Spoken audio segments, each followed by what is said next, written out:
Tim Stewart is the president of the U.S. Gas and Oil Association. We're honored to be joined by him tonight. Tim, thanks so much for coming on. So, you know, to someone who's not in the business as you are, selling off an asset like this and allowing it to be sold to China seems like criminal, honestly. You know, Tucker, you articulate it better than just about anybody. The question, I think, to answer that question, we have to ask ourselves, how did we get here in the first place? Yes. How did we replace one bad policy with another bad policy? How did we go from being the world's energy superpower, being number one in oil and gas and coal and geothermal, and second in wind and solar, to shaking the tin cup to the Saudis and not even being able to track where our strategic petroleum reserve releases end up?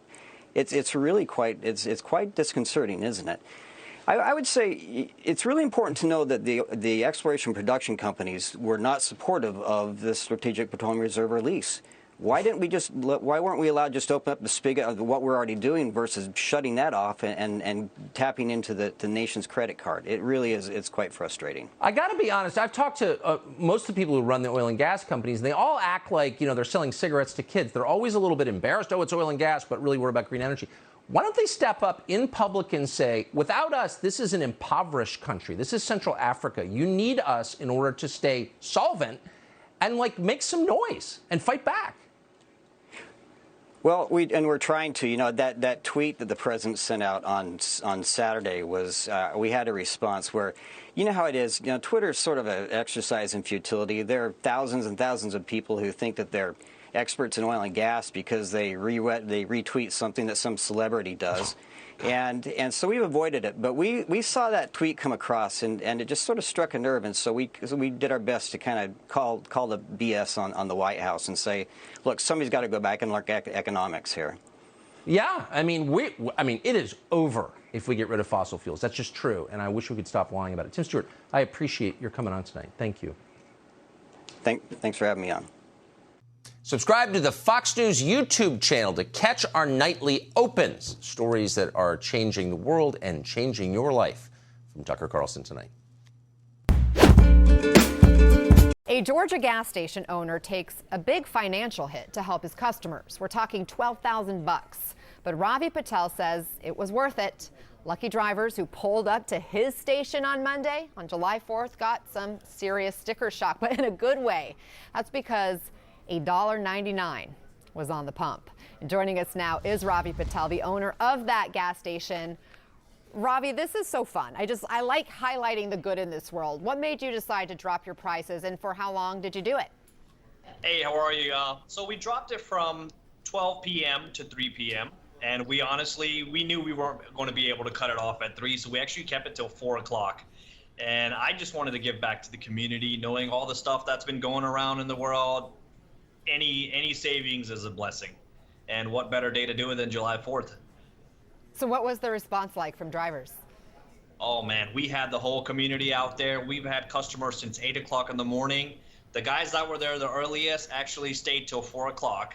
They personally stood there and filled up the gas for other customers so they didn't have to come out of the car.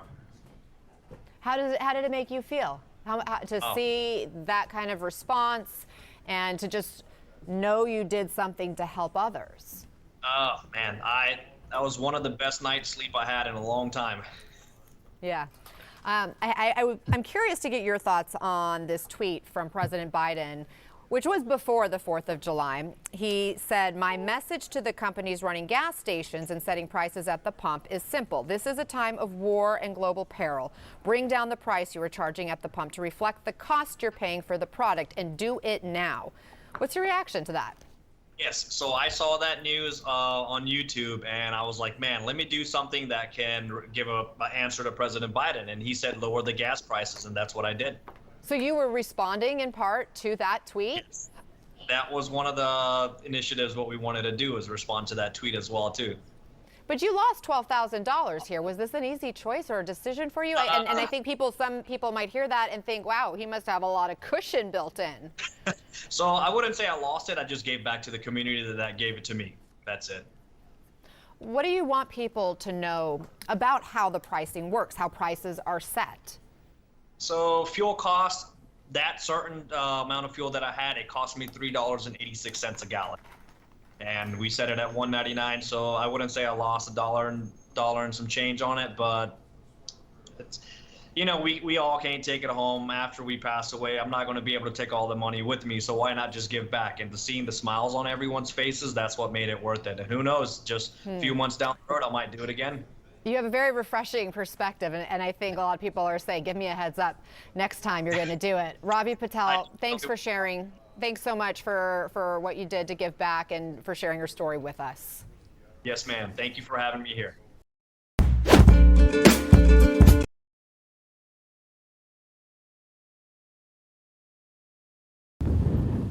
On the edge of the Naim camp just outside Somalia's capital, Zamzam Mohammed shows us the fresh graves of those who have died here.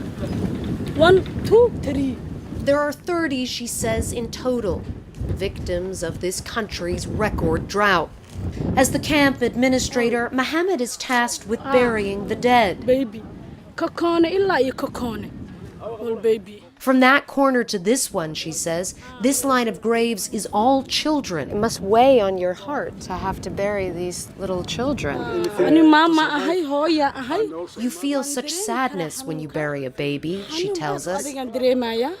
I'm a mother, and I can feel their pain as a parent. Some 500 yards away, Noorta Ali Homi has yet to visit the graves of her 3 children. Severely malnourished, they died after contracting measles. I cannot bear to go, she says, the grief I would feel. Aid agencies warn that Somalia is marching towards another famine. Nearly half the country is hungry. Some 800,000 people have been forced from their homes this year alone. So 2 months ago, this camp didn't even exist. Now, there are more than 870 families living here.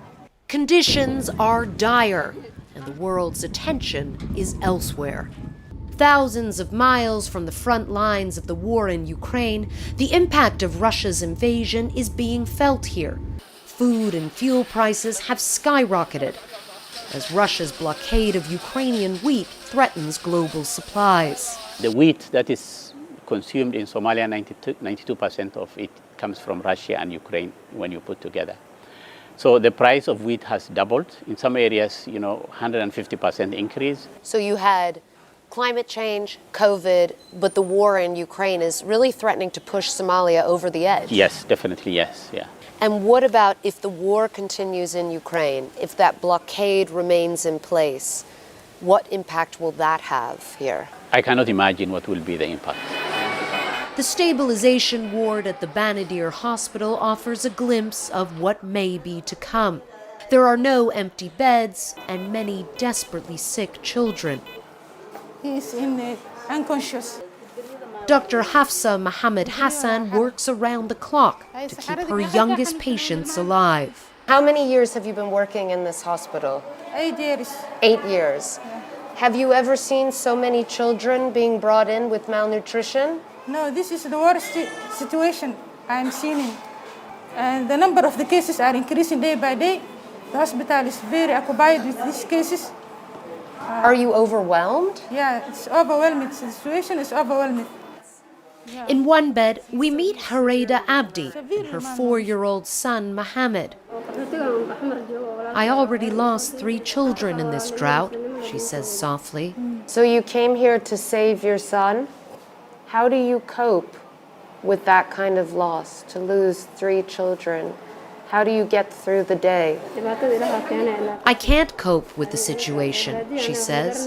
I just pray my remaining children will survive. It's a prayer shared by so many women here, one that the world has yet to hear.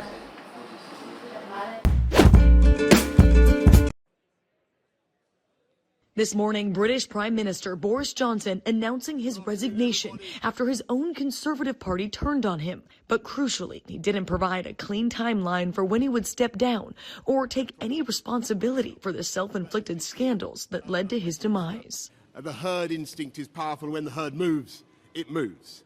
And my friends, in politics, no one is remotely indispensable. That the process of choosing that new leader should begin now. The soon-to-be former British Prime Minister was badly wounded by the so-called Partygate, a series of drunken gatherings at his official residence that broke pandemic lockdown rules. Johnson himself was fined by the police, but he remained determined to stay in power. And I've today appointed a cabinet to serve, as I will, until a new leader is in place. But the final straw was a revelation that Johnson not only promoted a lawmaker who had a record of drunkenness and allegations of sexual misconduct, but that he lied, saying at first he hadn't known about it. The leader of the opposition Labour Party, scathing. Anyone quitting now, after defending all that, hasn't got a shred of integrity. Mr. Speaker, isn't this the first recorded case of the sinking ships fleeing the rat? It's an astonishing fall from grace after a massive win in 2019 for the instantly recognizable and eccentric figure, the face of Brexit.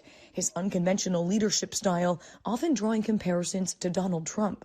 But with more than 50 ministers from Johnson's own party resigning in the past 48 hours, and Johnson's popularity plummeting in opinion polls, all amid a massive cost of living crisis hitting Britons hard, Johnson's desire to remain in power became impossible.